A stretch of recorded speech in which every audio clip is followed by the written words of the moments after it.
While you get your protein in there, we're going to spin around the country right now. Let's start with the third-ranked Buckeyes, who for the first time in 23 games do not have C.J. Stroud under center. Coach, the Kyle McCord era begins today in Bloomington. Yeah, Kyle McCord's going to have a big day. First of all, he's throwing to the best player in college football. I thought he was the best player last year, Marvin Harrison Jr., but he's also got the best wide receiver room in college football again. The best thing about Ohio State, this new young quarterback, they feel the running game is back. TreVeyon Henderson has had a great training camp. They don't have 1, 2, 3.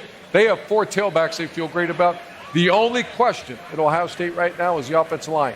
They lost both tackles. They lost their center. How will the offensive line perform?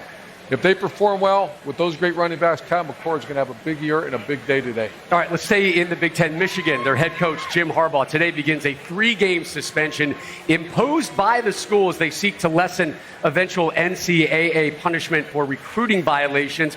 The number 2 Wolverines taking on East Carolina. You got something right? Yeah, I got the food all in my teeth. It's all good, though. But, yeah, I've been showing a lot of love to Michigan, Coach. Deservedly so. I've heard it. They have their first legit chance to win a national championship since 1997.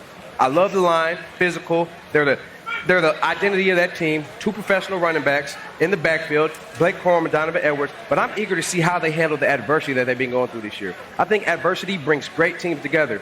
And if Michigan is going to be a great team that contends for a national championship, they need to come out with a chip on their shoulder and set the tone for this season.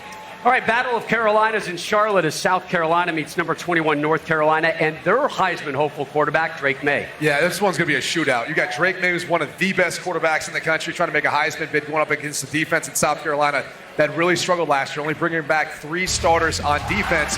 And look, on the flip side, you got Spencer Rattler, one of the top high school prospects coming into it. He has gotten himself a better foundation there in South Carolina. He's taken on a UNC defense that returns 8 starters. The problem is they're 116th in total defense last year.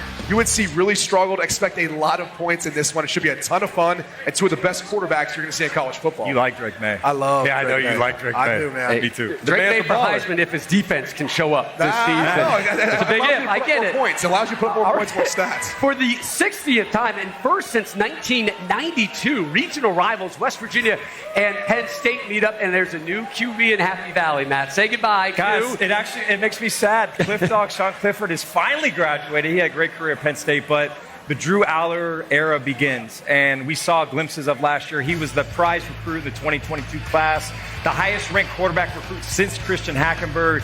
He's big. He moves well enough, but I think they all think that they can open up this playbook with him, with his big arm and his ability, and you combine that with those 2, you're going to see those boys up and close. Nick Singleton, Kaytron Allen, they are outstanding. They can tote that rock, Matt. Drew Aller, he's the key, because I think Penn State has a chance to make a run in this thing. I know Michigan, I know Ohio State. If he plays well and is as good as they hope he is, watch out for the Nittany Lions. And the good thing is their defense can help him come along. They're so talented on the defensive side of the ball, too. He doesn't have to do it all himself right away. Looking forward to seeing Penn State in a couple weeks.